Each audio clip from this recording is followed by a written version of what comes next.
Sabe, antigamente o debate público era basicamente como uma daquelas casas noturnas super exclusivas, daquelas bem difíceis de entrar. Aham, com aquela fila enorme na calçada. Exatamente, tinham seguranças enormes e super rigorosos na entrada.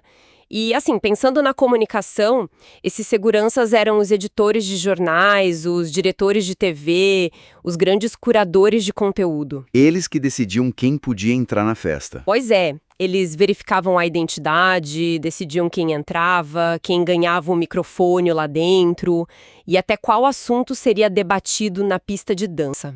O ritmo da música era inteiramente controlado por eles. Só que hoje, bom, essa porta simplesmente caiu. Sumiu completamente. Sumiu. A casa noturna perdeu as paredes e virou uma gigantesca praça pública onde absolutamente todo mundo tem um megafone na mão. E o volume desse megafone é ditado por regras que a gente ainda mal compreende. Para quem está ouvindo a gente, é importante entender que nós passamos de um ecossistema de escassez de informação, onde publicar algo era muito caro e muito restrito, para um cenário de, abundância caótica total. É uma mudança arquitetônica profunda na forma como a nossa civilização processa a realidade, sabe? Nossa, sim, e o nosso mergulho de hoje vai direto para o centro desse caos. A gente vai usar como lente uma das reflexões mais controversas dos últimos anos, que é do escritor e filósofo Humberto Eco. Ele disse, e eu cito, que as redes sociais deram voz aos ignorantes. Uma frase de peso. De muito peso, e a primeira reação ao ouvir isso costuma ser super defensiva, né?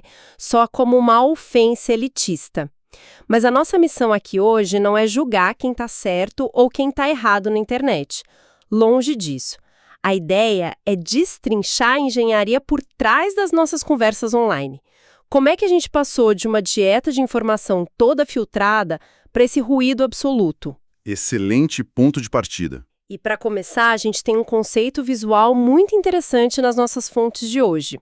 É a palavra árabe nashar, que significa literalmente o ato puro de publicar, de espalhar alguma coisa.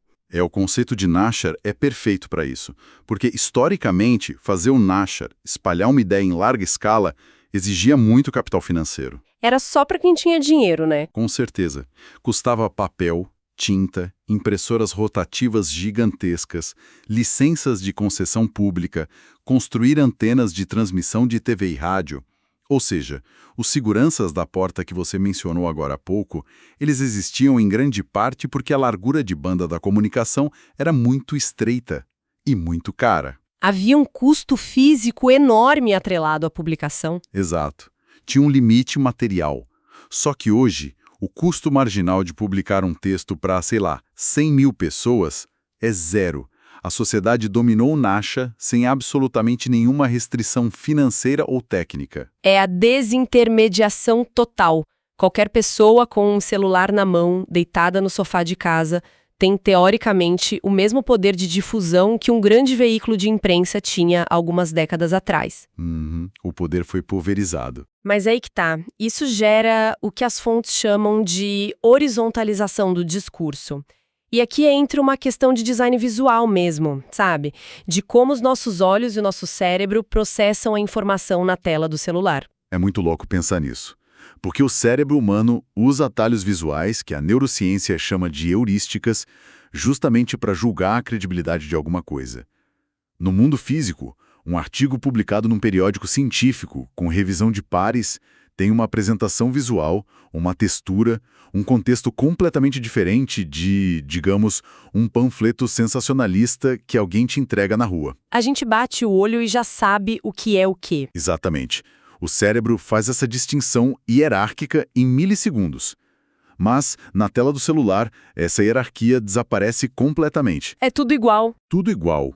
O post de um epidemiologista com 30 anos de carreira, o comentário de um especialista técnico e a teoria da conspiração de um perfil anônimo ocupam o exato mesmo espaço. Nossa, é verdade. Fica um embaixo do outro no feed. Sim, eles usam a mesma fonte tipográfica, têm o mesmo tamanho de imagem, o mesmo formato do botão de curtir.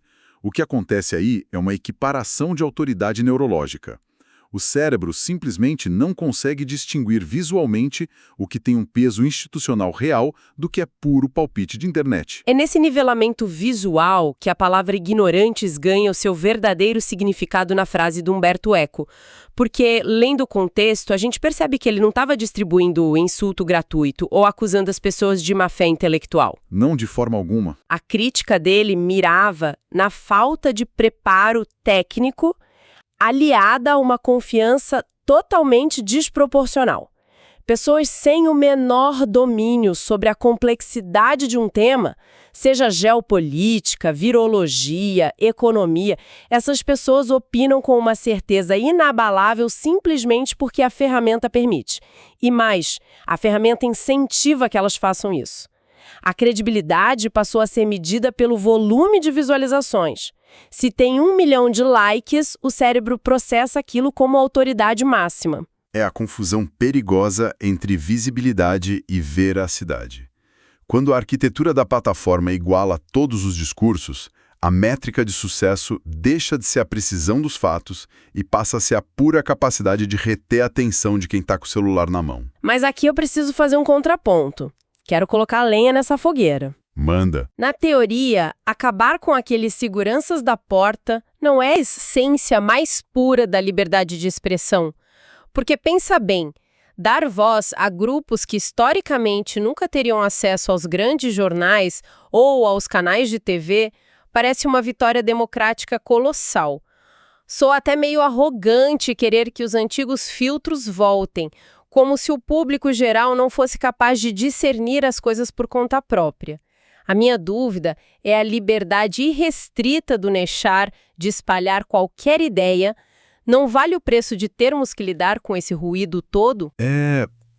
Essa é a grande pergunta da nossa década. E a resposta é complexa, porque nós trocamos um elitismo editorial humano por uma tirania algorítmica. Tirania algorítmica, achei forte. Mas é o que é. A ideia de que os filtros sumiram e agora vivemos numa praça pública livre onde todos são iguais é uma ilusão reconfortante, sabe? Mas é irreal. Não existe espaço neutro. Se não há mais mediadores humanos decidindo o que ganha destaque no Jornal das 8, as máquinas assumiram esse papel na nossa tela. Alguém está sempre filtrando. Exato. E esses novos seguranças virtuais não operam com base na ética, ou na precisão jornalística, ou no valor cívico de uma informação.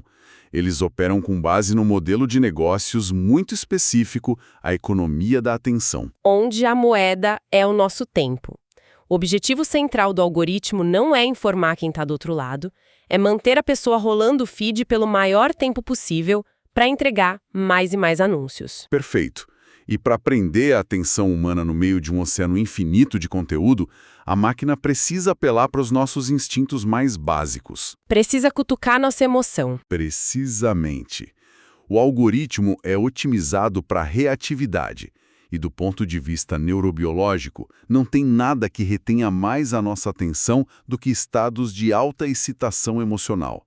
A raiva, a indignação e o medo geram picos gigantes de dopamina no nosso cérebro.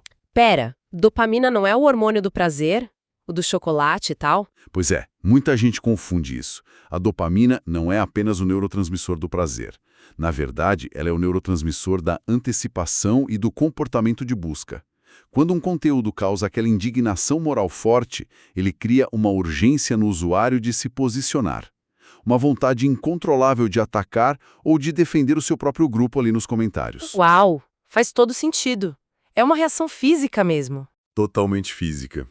E análises mais ponderadas, aquelas que exploram as áreas cinzentas de um problema complexo que levam mais tempo para entender, não geram esse pico químico. Portanto, o algoritmo ativamente soterra a nuance e amplifica o extremo. Sabe, ouvindo você falar disso, eu sempre penso nessa dinâmica como se a gente estivesse preso num drive-thru de opiniões. Um drive-thru? Como assim? Imagina que você chega de carro na janela e existe uma pressão invisível, absurda, para fazer o pedido em 3 segundos. Tipo, qual é a sua opinião sobre aquela crise internacional que estourou há meia hora? Nossa, sim, tem que opinar na hora. Nas embalagens do nosso próprio grupo ideológico, porque a nuance demora muito para ser cozinhada. A complexidade, aquele famoso veja bem, depende de vários fatores. Isso simplesmente não cabe na velocidade do drive-thru. Que analogia sensacional. E essa fila buzinando que você mencionou é a pura pressão social pelo pertencimento. O formato das redes incentiva uma simplificação extrema, onde frases curtas e ácidas sempre vencem parágrafos bem estruturados. O famoso textão que ninguém lê, né? Isso. Mas há uma camada ainda mais profunda aí, que as nossas fontes abordam, que é o conceito de identidade por opinião ou epistemologia tribal. Nós basicamente deixamos de avaliar uma informação pela sua correspondência com a realidade, com os fatos, e passamos a avaliá-la pelo seu valor de coesão social. A opinião virou um crachá de acesso à sua tribo. O que significa que discordar não é apenas um exercício intelectual saudável, virou um risco social altíssimo. Se uma pessoa lê algo que contraria o consenso do seu grupinho virtual, a tendência natural não é investigar a nova informação com curiosidade. A tendência é rejeitá-la imediatamente. Porque aceitar aquilo, ou pior, mudar de ideia publicamente é lido pela tribo como uma traição imperdoável. O custo social de buscar a verdade se torna basicamente a morte social. O que acaba paralisando o amadurecimento intelectual de todo mundo. Nós passamos a performar certeza só para provar quem somos e a qual grupo nós pertencemos, em vez de debatermos para descobrir como as coisas realmente funcionam no mundo real. E é exatamente por isso que o erro e a mentira calçam as botas e dão a volta ao mundo muito antes que a correção consiga amarrar os cadarços. A mentira geralmente é desenhada sob medida para confirmar os piores medos de uma tribo sobre a outra. Ou seja, ela é perfeitamente aerodinâmica para o algoritmo. E isso nos leva direto para as consequências estruturais, aquelas que vazam da tela do celular e afetam o nosso mundo real.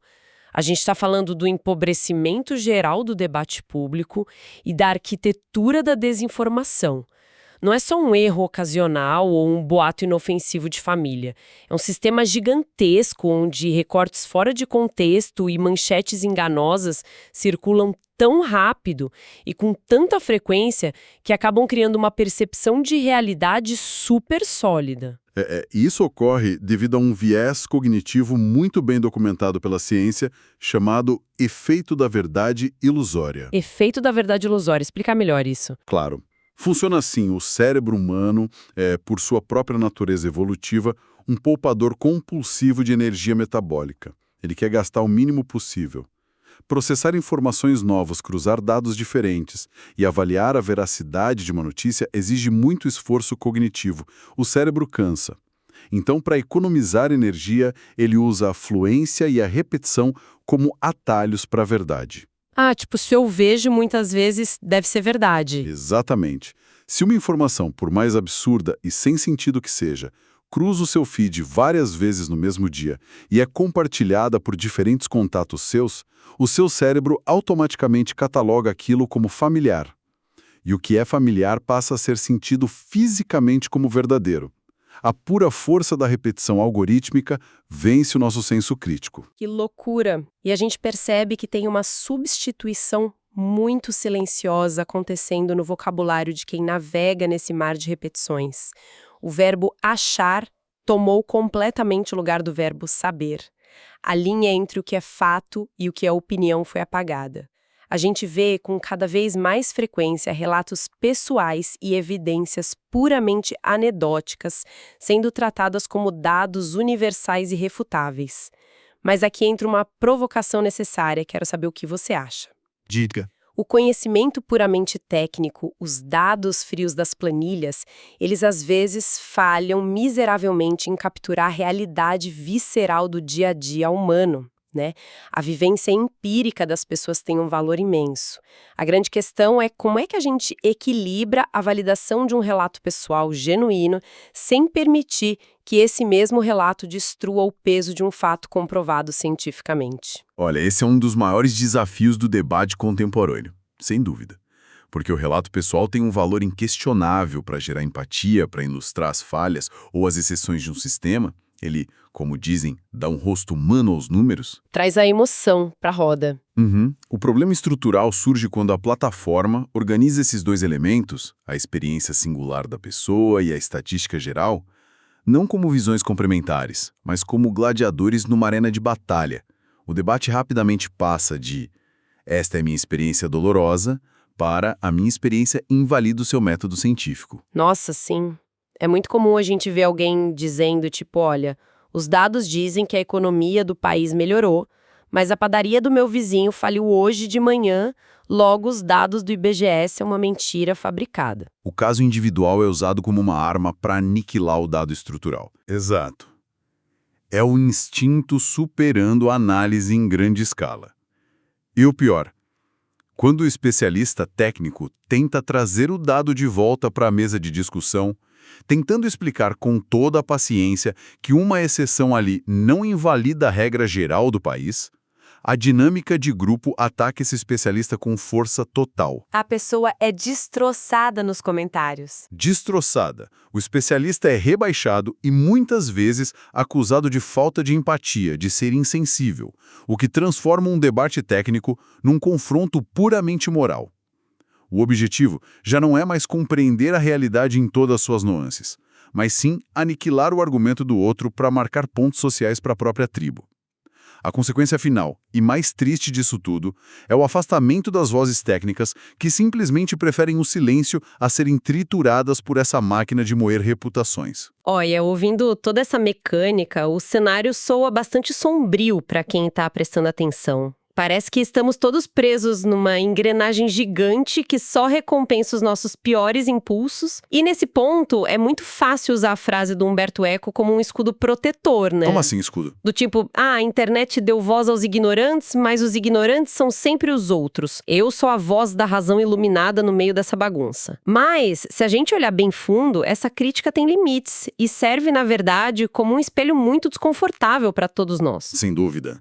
Porque reduzir as redes sociais apenas a uma máquina de desinformação seria ignorar a ambivalência profunda dessa tecnologia. O mesmo espaço sem filtros que permite a disseminação do efeito da verdade ilusória, como a gente explicou, é a exata infraestrutura que democratiza o aprendizado de uma forma completamente inédita na história. Tem muita coisa boa circulando. Sim. Hoje, qualquer pessoa com conexão tem acesso direto a aulas de universidades de ponta, a canais independentes de jornalismo investigativo que desafiam governos, a redes de apoio que salvam vidas em regimes autoritários. A plataforma em si é um amplificador agnóstico. Ela não tem lado. O problema central é como os incentivos dentro dela estão alinhados. E reconhecer esses incentivos significa a gente assumir a nossa própria responsabilidade. Os ignorantes não são uma classe separada da sociedade, provida de menos inteligência. A ignorância nesse nosso contexto digital é muito mais um estado temporário em que todos nós entramos quando a emoção atropela o tempo de reflexão. Olha, eu admito aqui, sem nenhum problema, eu mesma já caí nessa armadilha do compartilhamento impulsivo várias vezes. Quem nunca, né? É quase impossível escapar 100% do tempo. Pois é. A gente se depara com a manchete que confirma perfeitamente as nossas suspeitas mais profundas sobre um grupo político ou sobre um evento absurdo. O sangue ferve, o olho arregala e o dedo já bateu no botão de nachar, de espalhar aquilo para todos os grupos da família, muito antes que o nosso córtex pré-frontal consiga processar se aquela informação faz algum sentido lógico. Isso é o que a psicologia chama de sequestro da amígdala.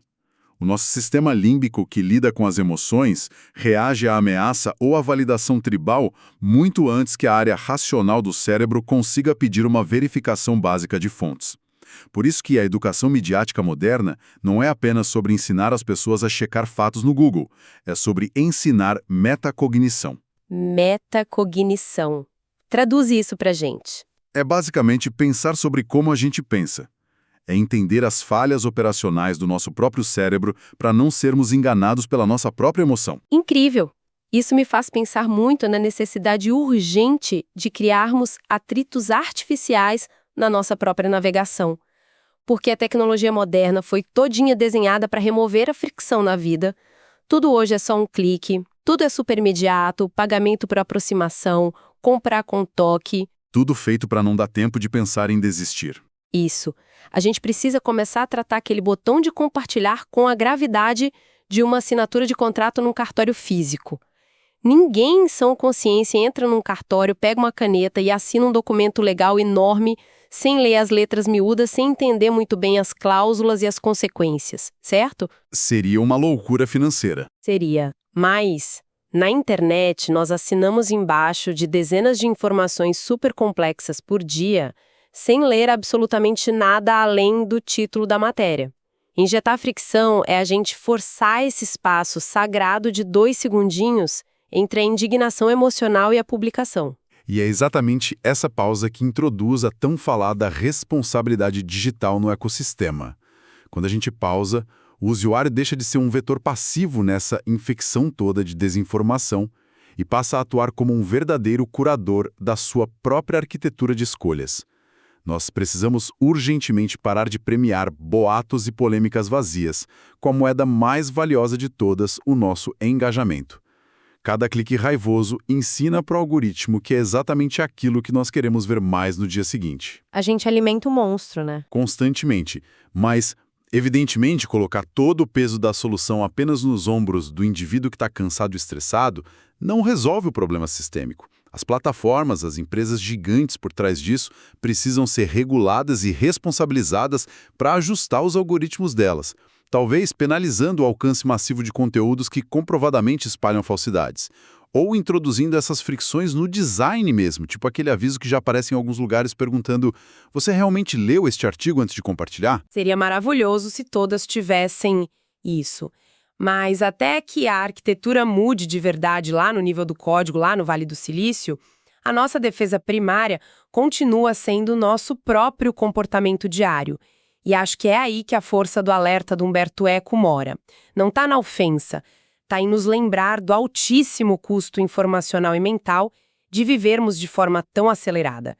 A nossa atenção não é apenas tempo perdido, é a moeda que sustenta impérios financeiros na atualidade. Retomar o controle de como consumimos a informação, desacelerando o tempo de reação de propósito, é na prática uma forma de recuperar a nossa própria autonomia intelectual. E o ato de se recusar é ser só mais um peão no tabuleiro do engajamento alheio. Quando nós compreendemos que, olha, não precisamos ter uma opinião instantânea sobre absolutamente tudo o que acontece no mundo, nós esvaziamos aquela pressão infernal do drive-thru. O silêncio e a frase "eu preciso estudar mais sobre isso antes de opinar" voltam a ser posições respeitáveis e não sinais de fraqueza intelectual. Perfeito. E tudo isso leva a gente a um pensamento final, sabe? Para quem está acompanhando o mergulho de hoje. Um pequeno exercício de imaginação que subverte completamente essa lógica que a gente discutiu aqui. Nós passamos todo esse tempo entendendo como a infraestrutura atual recompensa a certeza agressiva, a velocidade absurda e a indignação moral. Mas e se fosse possível redesenhar as fundações dessa arquitetura a partir do zero? Seria um desafio de design fascinante. Imagina por um segundo uma rede social onde a mecânica do algoritmo fosse totalmente invertida. Uma plataforma diferente, onde um texto ou um vídeo só ganhasse tração massiva, só atingisse o tal status de viral, se o autor usasse a ferramenta de edição para incluir a seguinte frase lá no final: eu fui pesquisar melhor os dados, ouvir outras perspectivas e percebi que a minha afirmação inicial estava errada. Nossa, o algoritmo ia entrar em curto-circuito. Sim, mas imagina como seria o debate público se a tecnologia que intermedia as nossas vidas fosse programada justamente para recompensar financeiramente e socialmente a vulnerabilidade, a hesitação e a capacidade humana de mudar de ideia. Talvez a gente não precise de seguranças grandalhões decidindo quem fala na porta da balada. Talvez a gente só precise construir um palco onde a humildade intelectual seja o grande ato principal da noite. Um palco muito mais humano, no final das contas. Muito mais humano. Uma provocação para a gente refletir até o nosso próximo mergulho.